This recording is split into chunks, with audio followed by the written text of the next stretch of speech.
विकास foundation Bhandara जिल्हा पदाधिकारी मेळावा नुकताच संताजी मंगल कार्यालय तुमसर येथे संपन्न झाला आणि त्याचाच धसका घेत निवडणुकीत अनामत जप्त झालेल्या भाजपच्या काही नेत्यांनी माजी आमदार चरणभाऊ वाघमारे यांच्या बाबतीत पक्ष प्रवेशाबाबत जी प्रतिक्रिया दैनिक वृत्तपत्रास दिली ती प्रतिक्रिया हास्यास्पद असल्याचा घणाघात पंचायत समिती सभापती नंदू रहांगडाले यांनी केला। दैनिक नवराष्ट्र या वृत्तपत्रात माजी आमदारावरून भाजपात अस्वस्थता या मथड्याखाली पत्रकारांनी परिणय फुके असेपर्यंत भाजपात जाणार नाही, पण चरण वाघमारे भाजपात घरवापसी करण्याची इच्छा असल्याची माहिती प्रकाशित करण्यात आली असल्याने लोकसभेत अनामत जप्त झालेले माजी खासदार शिशुपाल बटले मागील जिल्हा परिषद निवडणुकीत उसर्रा गावी भांडण झाले तेव्हा काँग्रेसच्या बूथवर कशासाठी बसून होते आणि लोकसभा निवडणुकीपूर्व नानाभाऊ पटोले यांच्यासोबत बैठक घेऊन काँग्रेसमध्ये प्रवेश करणार असल्याच्या बातम्या प्रकाशित झाल्या असताना काँग्रेसमधून विरोध झाल्याने जागीच राहिले तेव्हा त्यांची पक्षनिष्ठता कुठे होती। विधानसभेत अनामत जप्त झालेले प्रदीप पडोळे जेव्हा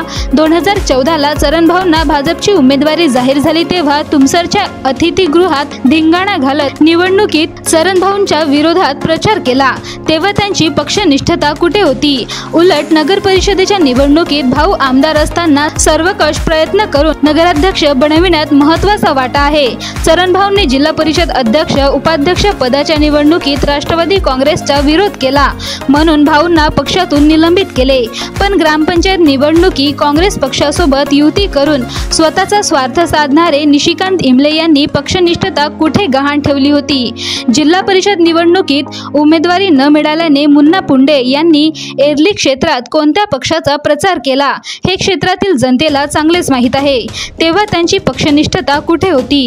जिल्हा परिषद निवडणुकीत निलिमा इमले यांनी बाबू ठवकर यांचे विरोधात काम करणारे भगवान चांदेवार यांनी तेव्हा पक्षनिष्ठता कोणत्या वेशीवर टांगली होती। या आरोप करणाऱ्या नेत्यांपैकी कोणीही भाजपची उमेदवारी घ्यावी त्यांना आमच्या शुभेच्छा, परंतु चरणभाऊच्या बाबतीत पक्षप्रवेशाबाबत जी प्रतिक्रिया दिली ती पोरकटपणाची हास्यास्पद बाब असल्याची माहिती सभापती नंदू रहांगडाले यांनी दिली आहे। येत्या ऑक्टोबर-नोव्हेंबर महिन्यात विधानसभेची निवडणूक होणार असल्याने सर्वच पक्ष आपल्या परीने प्रयत्न करीत आहेत। त्याच अनुषंगाने विकास फाउंडेशन भंडारा जिल्ह्यातील पदाधिकारी यांनी कार्यकर्ता मेळावा संताजी मंगल कार्यालय तुमसर येथे पार पडला। मेळाव्यात बोलताना आमचे नेते माजी आमदार चरणभाऊ वाघमारे यांनी येणाऱ्या निवडणूक स्वबळावर लढण्याचा निर्धार व्यक्त केला असताना कार्यकर्त्यांनी या निर्णयास दुजोरा देत सदैव भाऊंच्या पाठीशी राहण्याचा निर्धार सुद्धा पदाधिकारी आणि कार्यकर्त्यांनी केला असताना अवकाळा लागलेल्या भाजपमध्ये प्रवेश करण्याचा प्रश्नच नाही। याउलट या प्रतिक्रिया देणाऱ्या स्वयंघोषित महान नेत्यांना कदाचित माहीत नसावे की भाजपचे अनेक वरिष्ठ नेते